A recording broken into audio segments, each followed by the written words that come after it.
you ever wondered why every year the nation's capital is abloom with millions of colorful tulips? The world's largest tulip festival has an interesting history, one that dates back to World War II.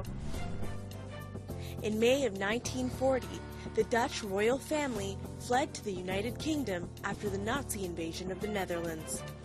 A month later, Princess Juliana brought her daughters Beatrix and Irene to Canada for safe harbor. They were housed at Stornoway, now the official residence of the leader of the opposition. It was during this period of exile in Canada at which time Princess Juliana became pregnant. On January 19, 1943, she gave birth to daughter Princess Marguerite. The Dutch princess was born at the Ottawa Civic Hospital, and her hospital room was temporarily declared Dutch soil. This ensured the baby's Dutch citizenship.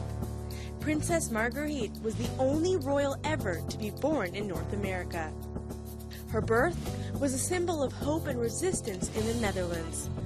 It also sparked celebrations across Canada and helped foster the close relationship between Canada and the Netherlands.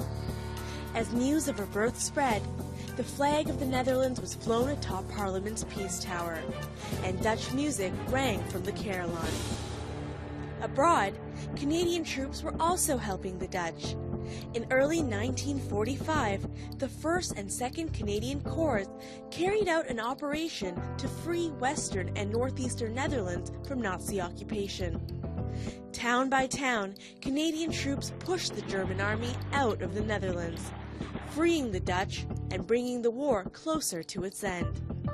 It's estimated that over 7,500 Canadian servicemen died while fighting in the Netherlands.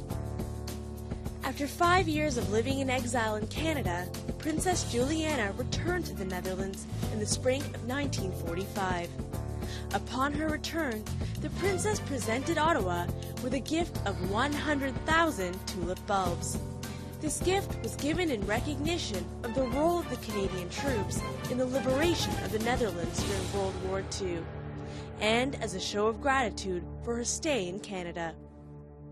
Once she became queen in 1948, Princess Juliana continued to send thousands of tulip bulbs to Canada every year as an ongoing show of gratitude towards the Canadian people.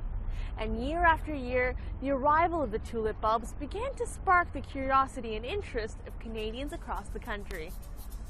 Stunning photographs of these beautiful flowers appeared in newspapers nationwide. And as time went on, more and more events began to center around the annual bloom of tulips. In 1953, the first Canadian Tulip Festival was held in Ottawa. It was world-renowned photographer Malak Karsh who suggested to the Ottawa Board of Trade that the festival coincide with the annual bloom. Today, the festival's mandate is to preserve and celebrate the special relationship between Canada and the Netherlands by displaying the symbolic tulip across the nation's capital. Over the decades, the festival has been opened by governor generals, prime ministers, and royalty. And the tulip itself has become a symbol of international friendship and celebrates the beauty of spring. It has also become the city of Ottawa's official flower. And those 100,000 bulbs have grown into a staggering display of over 2 million flowers. And whose job is it to maintain these impressive tulip displays? The National Capital Commission is the official gardener of the Tulip Festival and is responsible for designing, planting, and maintaining the flowers. The colors and varieties of tulips vary. The NCC plants close to 100 different types of tulips in over 40 different locations and in 100 flower beds.